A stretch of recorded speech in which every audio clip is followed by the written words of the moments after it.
Hier, nous avons eu cette merveilleuse grâce de pouvoir connaître un peu chacun d'entre nous. Nous sommes présentés. Et il y en a parmi nous aujourd'hui qui n'étaient pas là hier. Et il serait bien de poursuivre dans le même élan. Donc nous passons là vraiment dans une autre étape, une autre phase. Je dis bien que l'exhortation est close. Il n'y avait pas, ça n'était pas prévu. Comme nous le disions hier, nous avons décidé de nous laisser conduire selon que Dieu veuille nous accorder sa grâce et nous donner ce qui est bon pour nous. Donc nous allons poursuivre. Je vais commencer par le fond, là-bas, pour permettre à ceux qui sont arrivés aujourd'hui de se faire connaître des autres. Parce que n'oublions pas que c'est l'objectif aussi, c'est l'un des objectifs majeurs, c'est-à-dire que nous puissions nous connaître et que nous puissions manifester cet amour, cette amitié fraternelle qui est essentielle pour une vie en Christ. Alors je vais commencer, je crois que hier on avait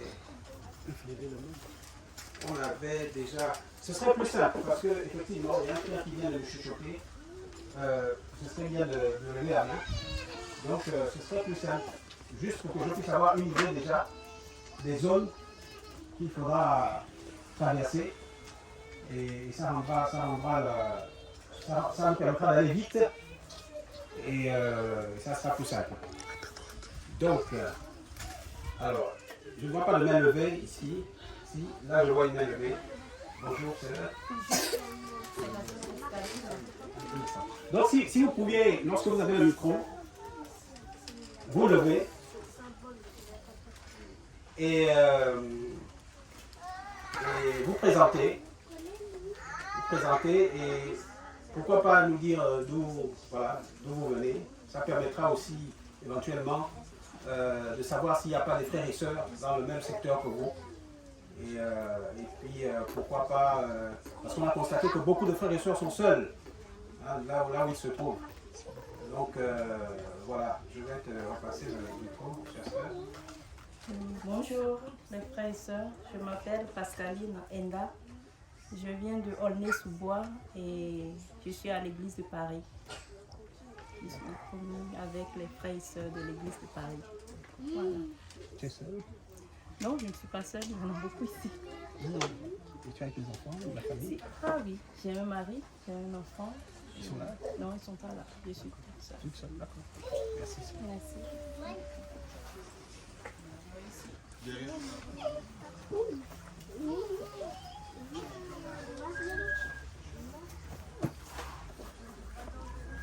Bonjour à tous, frères et sœurs, la paix du Christ. Je viens de Noisy-le-Grand, dans la banlieue parisienne, dans le 93. Et nous sommes affiliés à aucune église, mon épouse et moi-même, parce qu'on ne se reconnaît pas dans certaines églises. Aujourd'hui, on m'entend pas? Si. Aujourd'hui, nous sommes avec vous pour des exhortations et connaître du monde. Essayer aussi de nous ouvrir à d'autres personnes. Nous avons une maison qui est assez grande. Nous sommes, comme je vous ai dit, nous sommes notre propre église.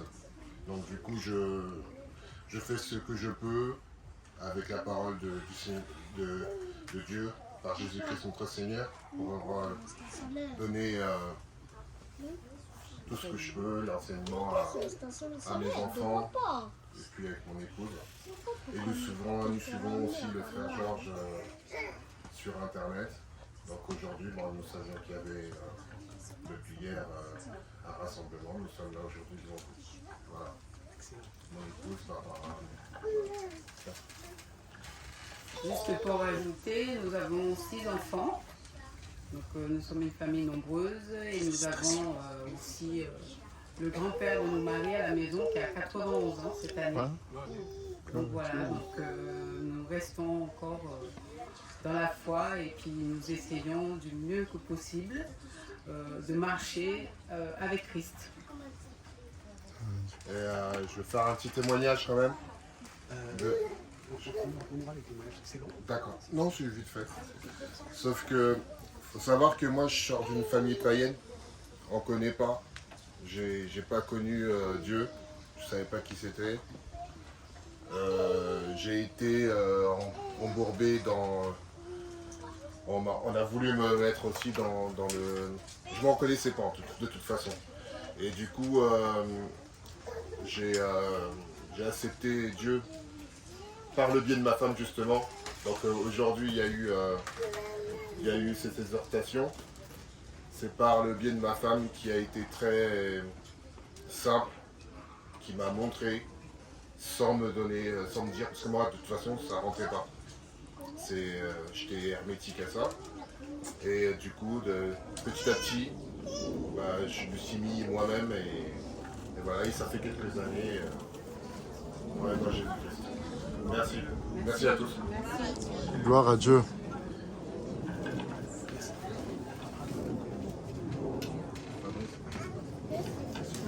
Merci Fabrice, Barbara, merci. Et vraiment, nous rendons grâce à Dieu et soyez encouragés. Fabrice a dit quelque chose de très important. Il entretient avec sa famille déjà ce qui est, il le disait un peu timidement, mais c'est déjà une église, c'est déjà ça l'église de maison. C'est déjà ça, avec sa famille déjà, c'est une église de maison et avec ce désir de pouvoir rencontrer d'autres frères et sœurs en Christ, par la grâce de Dieu, eh bien je crois qu'il permettra que voilà, cette église de maison puisse croître, puisse s'élargir à d'autres frères et sœurs. Amen. Merci.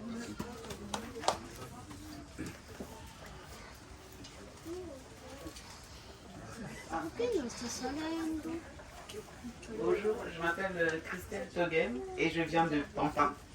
Je suis la sœur de Jocelyne et voilà. Merci.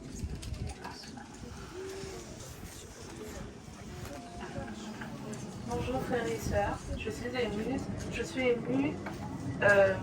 Pendant très longtemps, j'étais seule et isolée.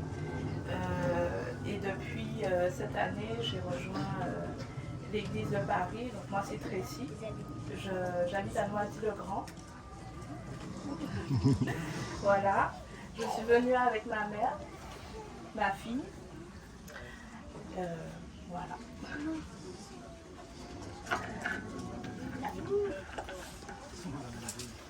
Je m'excuse, je ne vais pas me mettre debout parce que je vais tanguer. Bon, alors, moi, c'est Véronique, comme elle a dit. Je suis la maman de Tracy et la grand-mère d'Anaël. Je viens de Guadeloupe. Je suis en vacances chez elle. Je vais bientôt partir. Et c'est une grande joie pour moi d'avoir fait la connaissance de quelques frères et sœurs. Et aujourd'hui, d'en rencontrer encore d'autres. Alors, Dieu soit loué. Amen.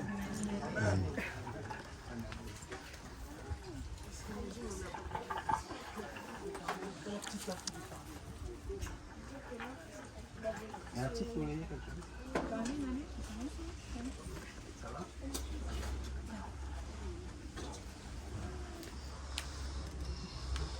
Je m'appelle Anaëlle, j'ai 7 ans, je viens de Noisy-le-Grand et voici ma maman et ma tati. C'est très bien, Anaël. Très bien. Très bien. Merci Anaël.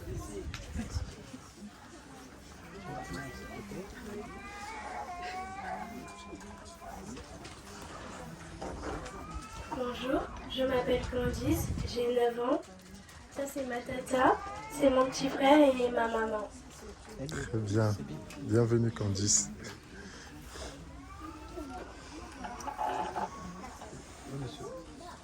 Monsieur.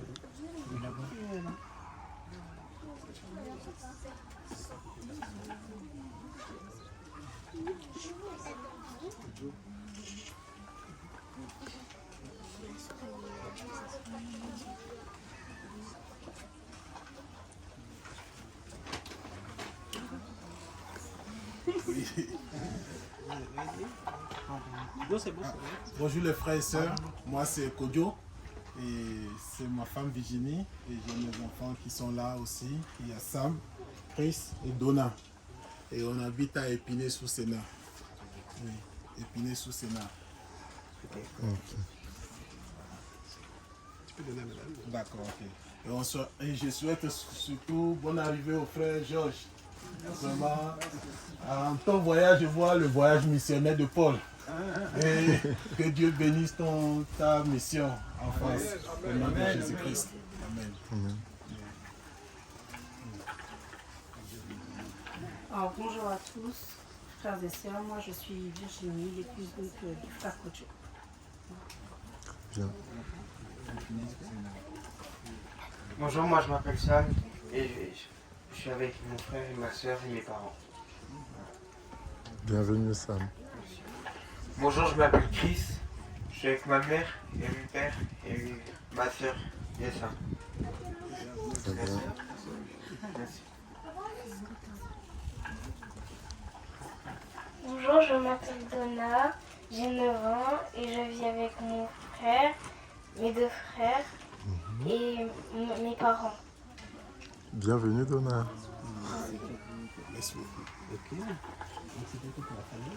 Il y a la sœur Patience.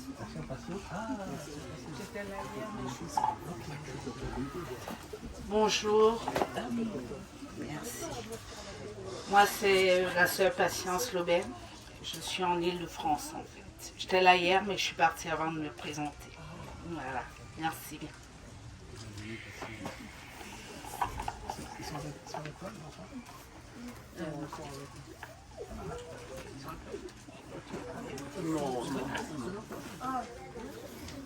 Bonjour tout le monde.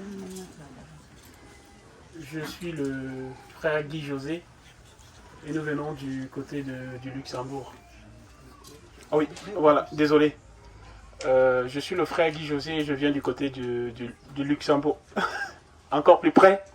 Voilà. Je suis le frère Guy José pour une 3e fois. Nous venons du côté du Luxembourg. Je vais faire un petit témoignage. Quand je suis arrivé, vous savez, vous vous demandez comment ça va se passer. Et il y a une merveilleuse sœur, vraiment, elle a apaisé mon cœur.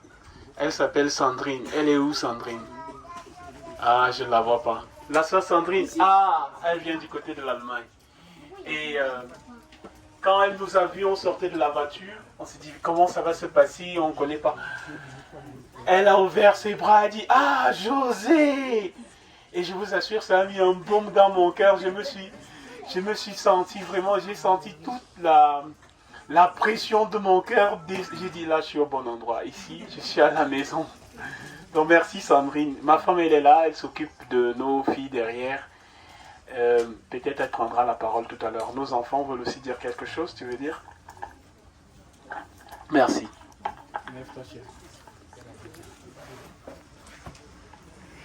Bonjour, je m'appelle Maïla et j'ai 9 ans.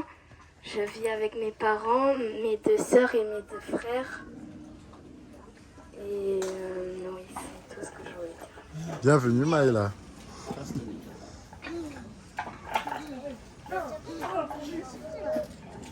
Bonjour, je m'appelle Mathéo, j'ai 13 ans et je vis avec mes parents et mes frères et sœurs. Bonjour, je m'appelle Nolan et j'ai aussi 13 ans et j'ai avec ma famille rencontré Georges et ça m'a fait plaisir de le voir aujourd'hui. Merci. Très bien. Gloire à Dieu. Bonjour, je m'appelle Mélina. Mélina, tu me regardes?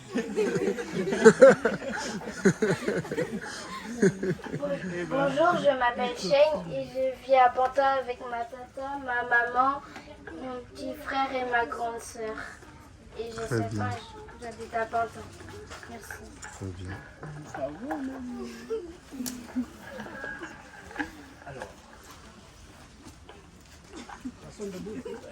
Personne debout?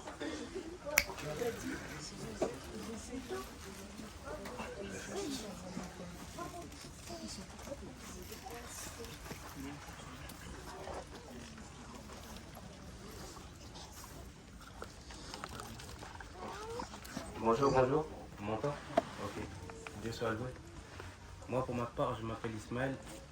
Je rends grâce à Dieu, par Jésus-Christ notre Seigneur, d'être présent, car ça a été un combat. Un combat. Car ça fait que quelques jours que je suis revenu en France.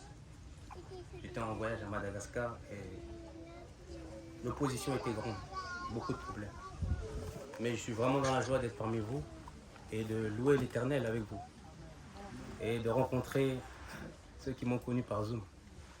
Car pour mon témoignage, je vous renvoierai à Jésus-Christ TV, car j'ai témoigné abondamment sur ma délivrance en Jésus-Christ. Je ne veux pas prendre trop de temps et que tout le monde puisse se présenter. Moi, mon épouse n'a pas pu venir car la petite n'a pas supporté le climat, le changement climatique. Elle a été un peu impactée par la toux. La dernière, Victoire Esther, mais il y a mes deux grandes qui sont là. Jalissa et Elisabeth, et qu'elle a 12 ans et 9 ans. Et la petite, elle a 1 an et demi. Et mon épouse, ma soeur bien-aimée, elle est aux côtés de la petite.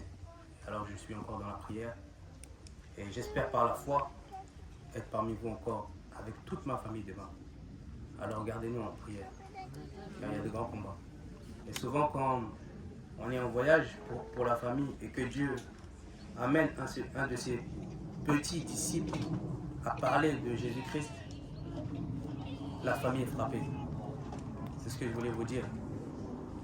Pour les frères, les jeunes frères, les frères plus âgés, eux savent déjà. Mais quand on parle de Jésus-Christ, il y a l'opposition derrière. Et ce message, ce témoignage, c'est plus pour donner courage aux jeunes frères.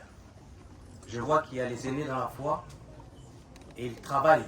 Et ça fait plusieurs jours qu'avec le frère Georges et c'est les frères qui se sont associés à lui pour le combat ici en France, l'évangile bouge dans les rues et partout. Il est proclamé du Seigneur Jésus-Christ. Mais il faut que, moi, ma parole, c'est pour dire aux jeunes frères, préparez-vous. Préparez-vous. J'étais à Madagascar, j'ai parlé de l'évangile à mon niveau et j'ai vu des âmes touchées. Touchées. Ok. 1, 2, 1, 2. Ah, c'est revenu. Merci Georges. Merci au jeune frère qui est derrière aussi, là, son nom. Que Dieu te bénisse. Ça fait plaisir. Alors les jeunes frères, préparez-vous. Le combat est grand pour l'évangile. L'évangile, c'est une course. Et on doit tous cheminer dans cette course. Frères et sœurs en Christ, ensemble, l'Église, prions pour ceux qui sont au combat. Mais aussi, prions pour ceux que Dieu prépare au combat. Parce que je peux vous dire, pour ma part, je suis plutôt timide, donc c'est un peu particulier que vous m'entendez parler. Je n'ai pas voulu parler de cela, mais je ressens que Dieu appelle certains jeunes à parler de son évangile, l'évangile de Jésus-Christ. Mais il y a beaucoup de réserves. Et beaucoup se demandent comment ça se passera par rapport à un potentiel ministère. Mais tu seras, frère, toi qui m'entends, tu seras quand ça viendra de Dieu. Et tu seras le jour où tu vas commencer. Et je peux te dire que Dieu commence par les petites choses. Donc commence dans ta maison. L'évangile dans la maison. Après, à l'extérieur. Je vous le dis, moi-même je ne voulais pas servir Dieu dans le ministère ou quoi que ce soit. Il y a des fois c'est comme Jonas. Dieu fait tout pour te montrer que tu vas devoir suivre ce qu'il te demande de faire. Et je peux vous dire que c'est avec beaucoup de peine que j'étais à Madagascar, voyant les âmes perdues, voyant des églises à gauche, à droite, pentecôtistes, évangéliques, mormons, témoins de Jéhovah, que j'ai partagé la Bible aux petits-enfants qui étaient en demande et qui n'avaient jamais entendu, par exemple, qu'il fallait se voiler en priant. Par exemple, qu'il fallait prier Dieu au nom de Jésus-Christ et que Dieu, le Père, est distinct de son Fils. Pourtant, il y a une multitude d'églises à Madagascar. Il y a des églises évangéliques, pentecôtistes, adventistes, mormons, toutes sortes de dénominations. Et de ma maison, que Dieu nous avait donné de construire, où nous avons séjourné avec mon épouse et mes enfants, j'entendais leur culte le brouhaha qu'il faisait pour des soi-disant délivrances. Et la douleur est venue dans mon cœur au point que je me suis mis à prier. Et Dieu mettait dans mon cœur de prier pour que Dieu suscite des bergers, des prédicateurs selon son cœur dans le pays de Madagascar, ou des ouvriers qui viendront proclamer l'évangile véritable là-bas. Car les âmes ont soif. Il a un reste là-bas pour lui. Les âmes ont soif de recevoir Jésus-Christ. Mais il n'y a pas de prédicateur. Si nous lisons bien les épîtres de Paul, il l'a dit dans l'épître de Romains, comment vont-ils croire s'il n'y a pas d'envoyé? Comment vont-ils entendre si personne ne proclame cette parole? C'est vrai, en France, nous avons la grâce. C'est vrai qu'il y a des prédicateurs. C'est vrai que Dieu suscite des prédicateurs comme notre bien-aimé frère Georges pour nous annoncer la vérité. Mais la vérité doit être proclamée dans le monde entier. Et j'étais à Madagascar, connaissant la vérité, je ne pouvais pas la retenir, je l'ai partagée. Pourtant, je n'ai pas de ministère. Pourtant, je ne veux pas de ministère. Mais j'ai partagé ce que je sais de l'évangile. Et des âmes ont été touchées. Alors j'ai compris que Dieu voulait toucher la multitude et non ceux qui sont que à côté de nous. Voyons plus loin. Il y a plusieurs frères et sœurs ici, je vois les visages. Il y a plusieurs, le métissage est parmi nous. Et que Dieu soit loué. Ça prouve qu'il y a l'amour. Des couples se sont unis, il y a eu des enfants engendrés, il y a la mixité, le métissage. Dans nos familles, dans nos origines, on a des gens qui ont besoin de recevoir l'évangile. Alors vous et moi qui avons reçu la vérité, si nous ne la partageons pas, comment vont-ils croire? Ma soeur, tu peux témoigner à ta grand-mère au Burkina Faso que Jésus-Christ t'a sauvé. Mon frère, tu peux témoigner à ton frère à Madagascar que Jésus-Christ t'a délivré de la pornographie. Mon frère, tu peux témoigner que Jésus-Christ t'a délivré de la drogue comme moi. Mon frère, tu peux témoigner dans la rue à ton voisin l'amour de Dieu dans ton cœur par Jésus-Christ. Tu peux le faire. Mes frères, n'attendons pas seulement nos frères anciens qui viennent ici pour œuvrer, mais préparons-nous les jeunes frères. Je parle aux jeunes frères. Les anciens travaillent et je bénis Dieu pour leur travail. Mais les jeunes frères, il y a du travail. Et dans ces dénominations que Georges dénonce avec hargne, avec un grand amour pour délivrer les âmes qui sont captives, il y a des jeunes qui se sont levés pour prêcher leurs apôtres, Castanou et autres, Tounassi et autres, les Kospiel et autres. C'est des jeunes qui se sont levés, qui vont dans les métros, qui vont partout, qui parlent de Jésus-Christ. Il y a des âmes qui se tournent vers eux et ils les emmènent dans leur boîte de conserve. Donc si les jeunes, ici en France, ne proclament pas l'évangile, comment Dieu va toucher les cœurs? Et je peux vous dire que la colère de Dieu se déclenchera du ciel contre nous, les jeunes, si nous ne proclamons pas l'évangile. Parce que les anciens font leur travail. Ils ont leur appel. Les jeunes doivent œuvrer pour l'évangile. Il est temps que la jeunesse française ait des jeunes évangélistes qui proclament l'évangile dans les rues. Avec un grand amour. Ne prenons pas d'argent, ne prenons pas d'offrande, ne prenons pas de dîmes. N'étant pas intéressés par quoi que ce soit. Il est temps que les jeunes se lèvent pour proclamer l'évangile ici en France afin de faire reculer l'islam dans ce pays.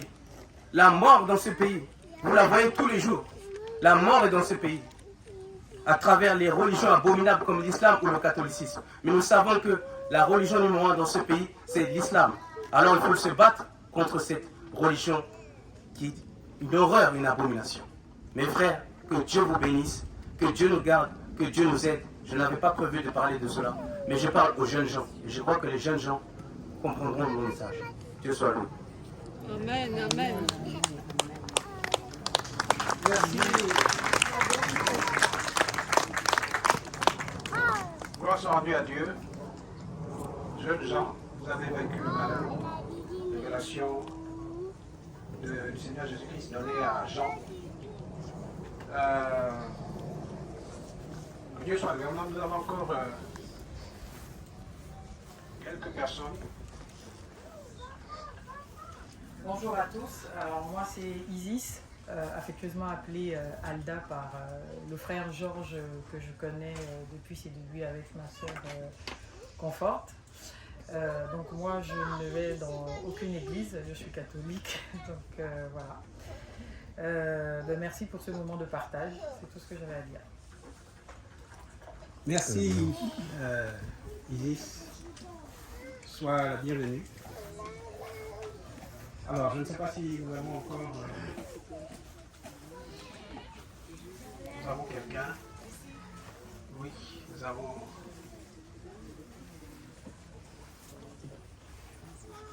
Alors. Bonjour à tous, moi c'est Mathilde. Je fais partie de l'église de Paris. J'habite Pontoise et je suis heureuse d'être là pour, ici aujourd'hui pour partager la parole du Seigneur. Merci. Bon, je crois qu'on a fait le tour. Ceux qui n'étaient pas là... Ah, pardon, sœur. Je crois qu'il y a... Mais n'hésitez pas, il y a des places devant. N'hésitez pas à vous rapprocher. Ah, c'est pour l'ombre, pardon. C'est pour avoir un peu d'ombre, en fait. Un peu de fraîcheur. Sous les arbres. D'accord, ok. Bonjour frères et sœurs, je suis la sœur Edwige Thibault. Je viens de... Mais il me voit? Ici? Je suis la sœur Edwige Thibault, je viens de Lyon. Donc du coup, je suis logée vers Paris. Donc j'étais là hier, mais je suis partie un peu plus tôt puisque l'endroit où je suis logée, il y a des heures où il n'y a pas de bus. Donc du coup, quand nous sommes arrivés, on a marché, ma fille et moi, pour aller jusqu'à l'endroit où on était logés, puisqu'il n'y avait plus de bus. Et ce matin, nous sommes arrivés aussi, j'ai essayé d'appeler le frère Georges Mer. Il y avait une sœur aussi qui s'était égarée à la gare, quand on s'est croisés aussi à la gare, là. Vraiment, Dieu fait les miracles. Il y a des frères qui étaient de passage, l'Esprit de Dieu les a accompagnés jusqu'à la gare, parce qu'ils n'étaient pas partis même pour nous chercher, ils étaient allés chercher de l'eau. Et puis ils sont passés par hasard comme ça, le Saint-Esprit les a guidés vers nous. Puis on a levé les bras, ils nous ont pris en même temps et puis nous sommes arrivés. Parce qu'on est arrivé depuis ce matin, on était à la gare, on attendait. Mais Dieu n'a pas voulu qu'on retourne brédu comme ça, nous sommes venus. On rend gloire à Dieu pour ça. Je suis venue aussi avec ma fille qui est... Bon, je ne veux pas dire, je refuse cette maladie-là et que les Blancs appellent ça autiste, mais moi je dis qu'elle n'est pas autiste. Donc voilà, je rends gloire à Dieu parce qu'elle est sage, elle est là. Donc, C'était ça. Edwige. Merci Edwige. Merci.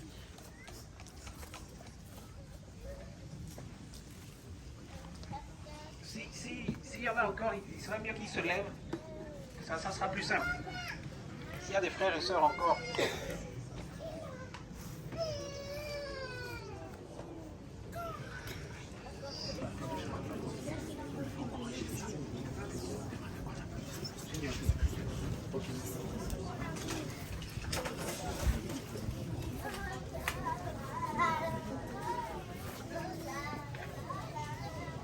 Bonjour, je suis la sœur Rita et je viens de Saint-Denis.